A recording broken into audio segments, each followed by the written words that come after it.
12 de março de 1938. Olha aí, 2 meses antes da Copa da França, da terceira Copa do Mundo. A primeira foi no Uruguai, a segunda na Itália e a terceira aqui na França.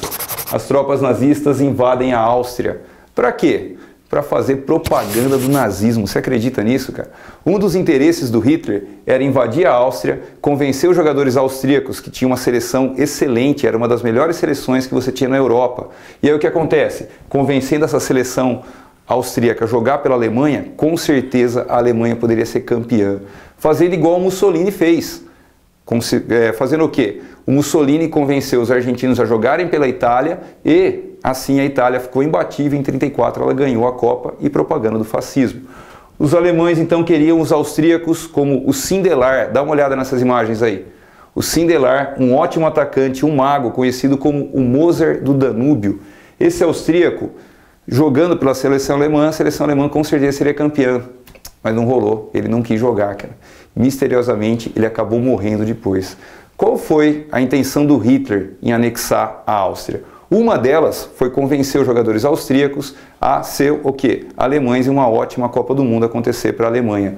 Mas isso não rolou porque esse cara não quis e a Alemanha não conseguiu ganhar a Copa. Mas os outros interesses alemães, esses com certeza deram certo. E quem vai explicar esses outros interesses é o professor Marquinho. E aí, Márcio? Beleza? Vamos falar um pouquinho de bola?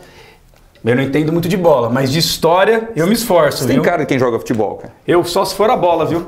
E aí deixa eu te contar uma coisa, Márcio. Eu vou falar para o Márcio e para todos vocês que estão olhando aí sobre um elemento importante da história. Por que acontece nesse momento a invasão da Áustria historicamente? Existe uma palavra que era utilizada nesse momento pelos alemães que é Anschluss. Essa palavra significa incorporação, anexação. Esse projeto alemão que foi desenvolvido nesse período pelo Hitler, ele consistia na verdade num grande plano e um conceito importante que você não pode esquecer. Pan-germanismo. O pan-germanismo é de unir todos os povos de línguas germânicas. É que tem muita gente que pensa assim, Germany, né? Germânia, germânicos, Alemanha. Na verdade, povos de línguas germânicas são vários povos de vários países na Europa. O Hitler, por exemplo, não é alemão, ele é austríaco.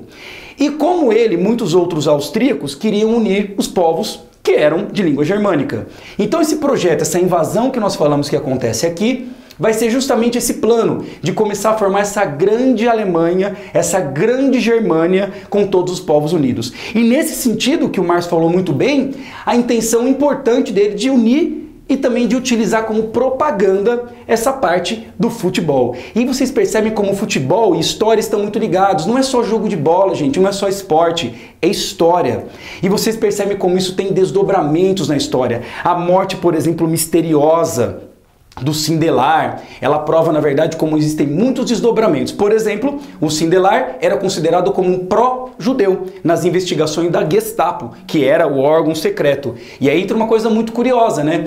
O Hitler perseguia os caras que eram judeus, o que nós chamamos de antissemitismo. E o antissemitismo também era presente na Áustria. E isso tudo prova para nós como a história e o futebol têm muito a ver. Aliás, galera, eu queria lembrar uma coisa para vocês. Sempre que você quiser que explique mais, é só vir aqui que nós vamos ajudar vocês. Um abraço!